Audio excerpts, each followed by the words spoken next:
તો આ તરફ છોટાઉદેપુરમાં સિવિલમાં રખડતા ઢોરનો ત્રાસ વધ્યો। રખડતા ઢોર ઓપીડી વિભાગ સુધી પહોંચી ગયા હોવાના દ્રશ્યો સામે આવ્યા। જનરલ હોસ્પિટલ હોવા છતાં ઘોર બેદરકારી। હોસ્પિટલમાં નથી કોઈ સિક્યોરિટી ગાર્ડ।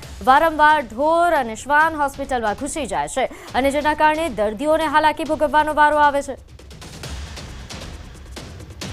તો છોટાઉદેપુરની આ સિવિલ હોસ્પિટલ કે જ્યાં કોઈ સિક્યોરિટી ગાર્ડ પણ નથી, અહીં ઓપીડી સુધી રખડતા ઢોર પહોંચી જાય છે।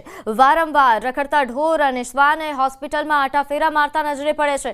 રખડતા ઢોર ઓપીડી વિભાગ સુધી પહોંચી ગયા હોવાનો એક વિડીયો વાયરલ થઈ રહ્યો છે, જેને લઈને આ હોસ્પિટલ તંત્રની ગંભીર બેદરકારીને લઈને સવાલો ઉઠી રહ્યા છે। હોસ્પિટલમાં કોઈ સિક્યોરિટી ગાર્ડ પણ નથી। ખૂબ જ મહત્વપૂર્ણ બાબત તો એ છે।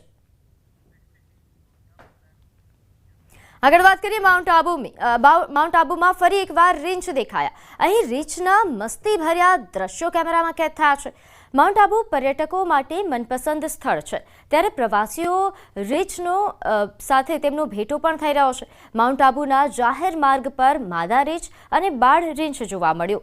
લીલોતરીમાં રીંછની મસ્તી ભર્યા દ્રશ્યો સામે આવ્યા હતા।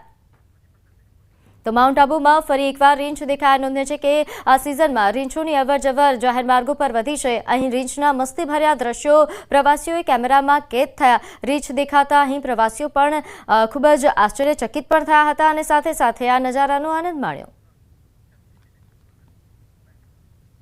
તો આ તરફ રાજકોટ જિલ્લાની ગોંડલ નગરપાલિકા દ્વારા જન્માષ્ટમીના લોકમેળાનું આયોજન 14મી થી 20 ઓગસ્ટ દરમિયાન લોકમેળો યોજાશે, જેને લઈને ગ્રાઉન્ડ ખાતે હરાજી પ્રક્રિયા હાથ ધરાઈ હતી। પાલિકાએ ટેન્ડર માટે સંગ્રામજી હાઈસ્કૂલ ગ્રાઉન્ડનો 51 લાખ રૂપિયા ભાવ બહાર પાડ્યો, જેમાં 6 લોકોએ ટેન્ડર સૌથી ઊંચા ભર્યા હતા, જે પૈકી સૌથી વધુ 79,81,968 રૂપિયાનું ટેન્ડર ભરાયું, એટલે કે પાલિકાએ 28.81 લાખ વધુ મળ્યા।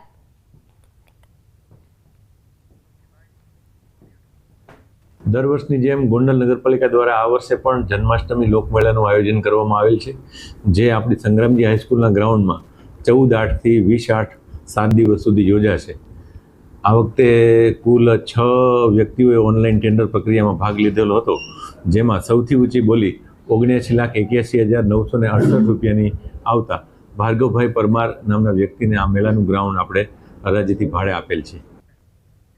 તો તાપી પાર રિવર લિંક પ્રોજેક્ટને લઈને ફરી ઉકળતો ચરુ।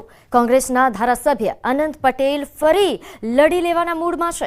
લોકસભાના મોન્સૂન સત્રમાં ડીપીઆર મુકાતા આદિવાસી સમાજ ફરી આકરા પાણીએ। આદિવાસી સમાજે ફરી ઉગ્ર આંદોલનની ચીમકી ઉચ્ચારી। દક્ષિણ ગુજરાતમાં આદિવાસી સમાજ ફરી એકવાર આંદોલન કરશે। વલસાડ જિલ્લાના ધરમપુરથી આંદોલનની શરૂઆત કરાશે। 2022માં તાપી પાર રિવર લિંકને લઈને આદિવાસી સમાજે ધારાસભ્ય અનંત પટેલની આગેવાનીમાં વિરોધ નોંધાવ્યો હતો। આદિવાસી સમાજના વિરોધને જોતા મુખ્યમંત્રી ભૂપેન્દ્ર પટેલે 2022માં પ્રોજેક્ટ રદ કરવાની જાહેરાત કરી હતી। અમારી એક જ માંગણી રહેશે કે શ્વેતપત્ર આપો।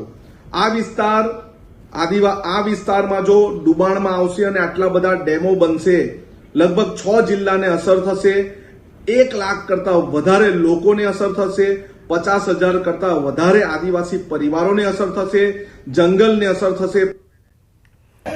તો આદિવાસી સમાજ ફરી લડી લેવાના મૂડમાં છે। નોંધે છે કે મુખ્યમંત્રી ભૂપેન્દ્ર પટેલ દ્વારા 2022માં પ્રોજેક્ટ રદ કરવાની જાહેરાત કરવામાં આવી હતી, તેમ છતાં હાલ આ મામલો ચર્ચામાં છે। ધરમપુરથી ઉગ્ર આંદોલનની ચીમકી ઉચ્ચારવામાં આવી રહી છે કે હજુ ઉગ્ર આંદોલન કરવામાં આવશે। તો હવે વાત અમદાવાદની। અમદાવાદના જમાલપુરમાં આવેલી જ્ઞાનોદય હિન્દી સ્કૂલની માન્યતા રદ કરવાના રિપોર્ટ બાદ કોઈ કાર્યવાહી કરાઈ નથી। 10 દિવસ પહેલા ડીઓ માન્યતા રદ કરવા મામલે રિપોર્ટ રજૂ કર્યો હતો। 2018માં શાળાને વસ્ત્રાલમાં એક જર્જરિત કોમ્પ્લેક્સમાં ટ્રાન્સફર કરવામાં આવી હતી। કોમ્પ્લેક્સમાં ફાયર એનઓસી અને બીયુ પરમિશનના ન હોવાથી વિવાદ થયો હતો। 2 વર્ષ પહેલા માન્યતા રદ કરવા માટે જિલ્લા શિક્ષણ અધિકારી કાર્યવાહી કરી હતી અને બોર્ડમાં તેનો રિપોર્ટ પણ મોકલી દેવાયો હતો।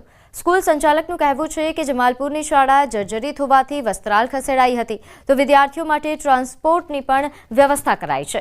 ડીઓનું કહેવું છે કે 2 વર્ષ માટે ખસેડવાની પરમિશન હતી, હવે મુદત પૂરી થતાં મૂળ જગ્યા પરત ન ફરતા કાર્યવાહી થશે।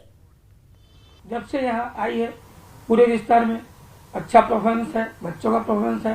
अगर हमको डिस्टर्ब ना करें तो हम बच्चों को और अच्छा देने की कोशिश करें, लेकिन बार बार डिस्टर्ब करना, उल्लंघन करना, हर चीज ये सब कर रहे हैं। મૂળ જગ્યા ઉપર પરત હવે જે જગ્યા છે તે એમની પાસે છે નહીં, એટલા માટે તેઓએ એવી રજૂઆત અહીંયા આપી હતી. અમે સ્થળ તપાસમાં સરકારી નિયમ પ્રમાણે જે રીતે એમને સ્થળ ફેરફારની મુદત પૂરી થઈ ગઈ એટલે એમનો કરાર પૂરો થઈ ગયો, જેથી કરીને શાળાની સામે અમે તાત્કાલિક કહ્યું કે ભાઈ પરત મૂળ સ્થાન ઉપર જાઓ. તેઓ ન ગયા. બોર્ડમાં અમે મોકલી આપ્યું છે. ગુજરાત માધ્યમિક શિક્ષણ બોર્ડ દ્વારા અને કમિશનર શાળાઓની કચેરી દ્વારા એનો નિર્ણય લેવામાં આવશે. તો હવે નજર કરીશું ટોપ 3 હેડલાઇન્સ પર. નર્મદા ડેમના 15 ગેટ ખોલી છોડાઈ રહ્યું છે પાણી. ઓગસ્ટમાં ભારે વરસાદની અંબાલાલની આગાહી. પંચમહાલમાં તાલિબાની સજા મામલે 10ની અટકાયત.